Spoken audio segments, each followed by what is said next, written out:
Hello, today I want to talk about matrices and matrices are ways to store numbers in mathematics. There are different shapes of our matrices, and one common known example of matrix with the shape of one row or one column, often called vectors. So it is here on the right side.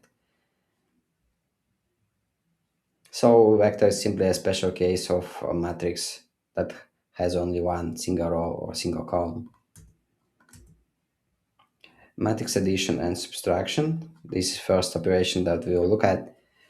We can add or subtract matrices of exact the same size, the same shape by element addition or subtraction.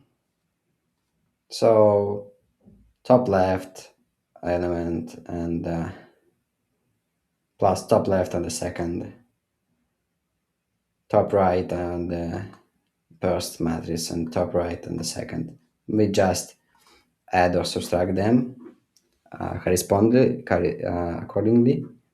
and the result keeps the same dimension, the same shape. But it's a bit different with matrix multiplication. So how we perform matrix multiplication, we can see below. On the left side, it's also important to maintain particular order. We multiply rows of the left matrix with the columns of the right matrix. And we do it in particular way. First, top left of our left matrix multiplied by b1, and we do with top right 0.5 and multiplied by the second beta 2 term,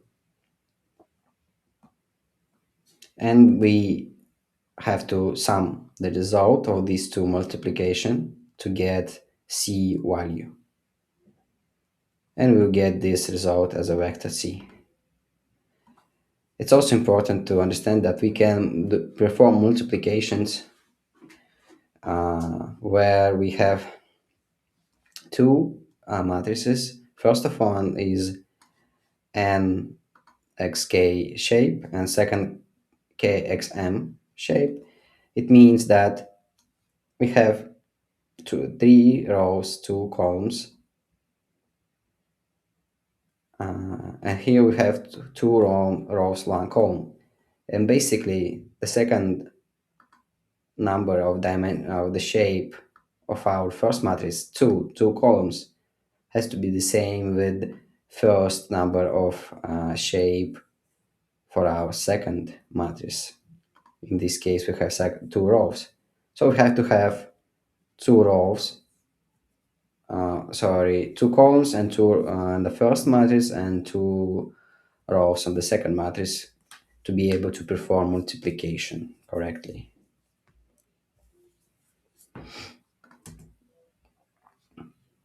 There is another operation that is called transposing matrix. It's kind of flipping it on its side. Columns become rows and rows become columns.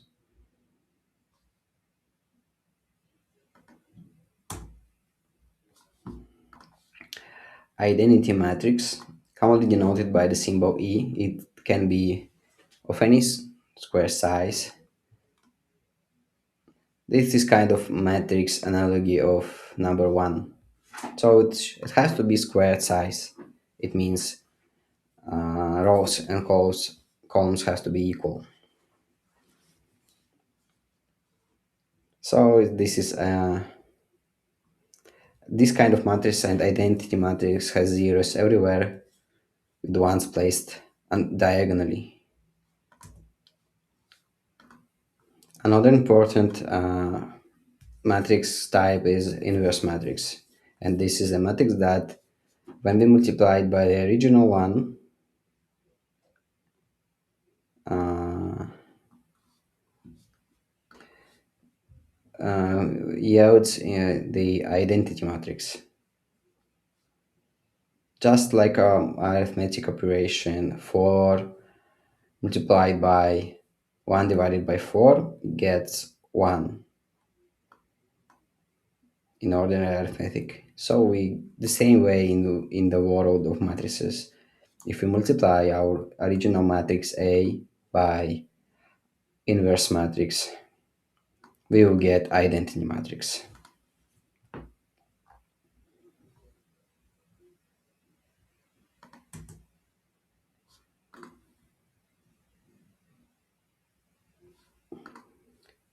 Not all of the matrices are in can be could be inversed. Only squared matrices can be inversed. This is an important rule that you have to remember. And this is how we perform calculations. For example, we have two matrices, original one and inversed one. And as I told in the beginning, how we multiply matrices, multiply each row of the first by each column of the second. And by performing these simple addition, multiplications and additions, we will get our identity matrix. Not all matrices have inverses. This is analogy how the number 0 has no the same as 0 has no mutual number. No matter what you apply by multiply 0 by, you'll never get 1. Similarly, there are no invertible singular matrices that have no inverse. Additionally, only square matrices can be inverted. Rectangular matrices do not have inverses. So this covers everything we need for matrix theory to express linear regression and finding optimal model parameters in matrix form. And in the next lesson, we'll take a practical session to work with matrices a bit in code.